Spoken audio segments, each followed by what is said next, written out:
بسم الله الرحمن الرحيم، والصلاة والسلام على سيدنا محمد وعلى آله وصحبه وسلم أجمعين، وبعد.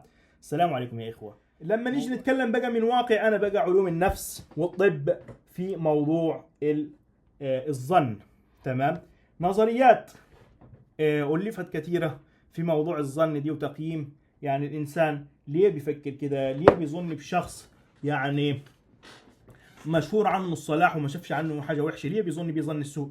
هل في دافع؟ هل في مثلا جشمش يعني في مثلا ماضي ليه بيسهل له الحاجات دي؟ قال لك ايوه، في حاجه اسمها نظريه اسمها التحيز المعرفي، كوجنيتيف بياز ثيوري، ودي حتى تكلم عنها المتنبي، فبيقول لك اذا ساء فعل المرء ساءت ظنونه وصدق ما يعتاده من توهمه. يعني يشير هنا المتنبي الى سوء الظن غالبا ما يكون انعكاسا لتجارب سابقه مر بها الحياه. يعني انا برضو عشان افهم لك والخص لك الموضوع بتاع النظريه دي، التحيز المعرفي عباره عن ايه؟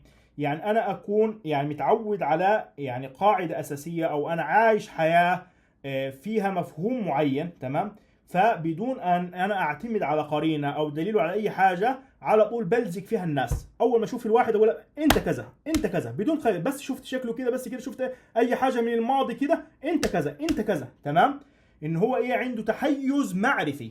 من معرفي يعني حاجه في الماضي داخل دماغه كده عاشها وبيحكم عليها المستقبل، تمام، بدون دليل، فقط تحت البلنش انكونشوس، يعني تحت الوعي بيعطي احكام طبقا للماضي اللي هو عاشه، تمام، والتجارب السابقه ليه.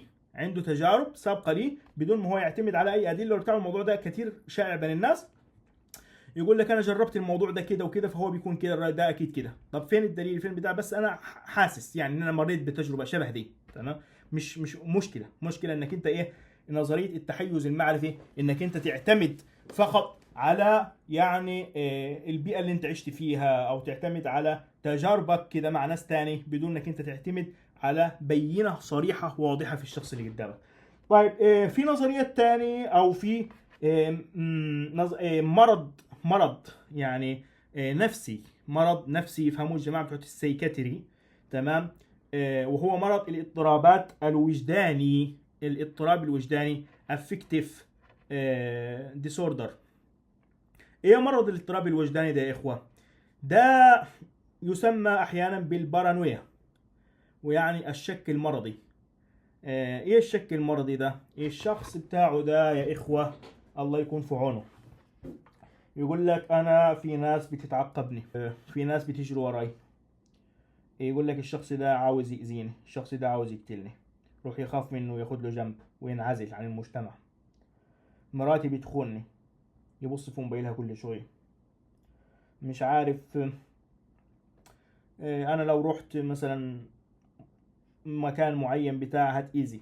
دايما يفكر ان في مشاكل هتحصل له بناء على شبهات هي ليست لها اي اساس من الحقيقة. يعني في نوع حتى من الناس يعني يقول لك الكلام اللي بيتقال في التلفزيون ده بيكلمني انا، في رسالة بتوصلني ليه، في رسالة بيبعتوها لي في التلفزيون او في الراديو. يعني حاجة كده هتودي على الشيزوفرينيا. طيب من جهة أخرى في نظرية بقى اللي هي ريلاستيك اوبتيميزم، الإيجابية الواقعية في علم النفس. ودي هي اللي هي المفروض إن إحنا كلنا نتحلى بيها، ودي اللي هي الإنسان الطبيعي اللي هو يبقى بيقيم الدنيا بالرياليتي بتاعتها. عارف يعني ايه رياليتي؟ يعني حقيقة. يقول عليه قرشكشي اول بالتركي، يعني خليك يعني راجل واقعي. قرشكشي اول بالتركي يعني خليك انسان واقعي. دايما يقولوا لها ترى يعني انت عايش فين، تمام. لو قدامك حاجه للحاجات اللي بتقولها دي لازما ايه تكون معتمد على حاجات. فالنظريه الاجابه الواقعيه اللي هي ريلاستيك اوبتيميزم دي هي نفسها اللي تكلم عننا ديننا الحنيف. لذلك انا في بدايه الحلقه قلت لحضرتك ايه؟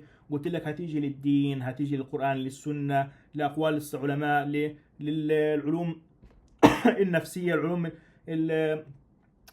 الامراض النفسيه، كله هتلاقيه كله متوافق مع بعض. اهي النظريه بتاعت الريلاستيك اوبتيميزم ونظريه نهانا الله عن الشك. لذلك فان المنهج التربوي الامثل هو التوازن، بان نوجه ابناءنا وطلابنا الى ان يكونوا متفائلين وحسن الظن بالناس بشكل عام. ربي اولادك ان هم يكونوا متفائلين ويحسنوا الظن بالناس ما دام ان هم ما شافوش حاجه قد تشكل ضرر عليهم.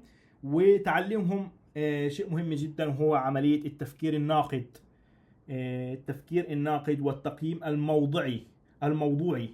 يعني دايما اللي هو من علامات الذكاء ان هو الشخص ده بيكون بيفكر تفكير ناقد، تفكير نقدي، تمام بمعنى صح، حتى لا يقعوا فريسة للسذاجة أو الاستغلال. وهذا التوازن يساعد على تكوين شخصية سوية، شخصية سوية، مش تشك في كل اللي حواليها بدون أي دليل، بدون أي قرينة، تستطيع التعامل مع المواقف الحياتية بحكمة وواقعية. زي ما قلت لك إن فرق إنك تبقى بحكمة، تبقى حكيم في أول الحلقة، وقلت لك ممكن تبقى مجنون زي الراجل بتاع البرانوية ده. طيب ختاما، يمكن القول أن الإسلام والعلم والمنطق يجتمعون على ضرورة التوسط في مسألة الظن، ولا يكون سوء الظن قاعدة ثابتة، ولا يكون حسن الظن مفرطا، بل التوازن والوعي والتمييز هي الأدوات التي تمكن الإنسان من حياة اجتماعية ونفسية سليمة ومتوازنة، بعيدة عن الاضطرابات النفسية والأخلاقية والاجتماعية، وقائمة على القرائن والأدلة الحاسمة. جزاكم الله خيرا. كان معكم الدكتور عبد الرحمن أيمن من تركيا. السلام عليكم.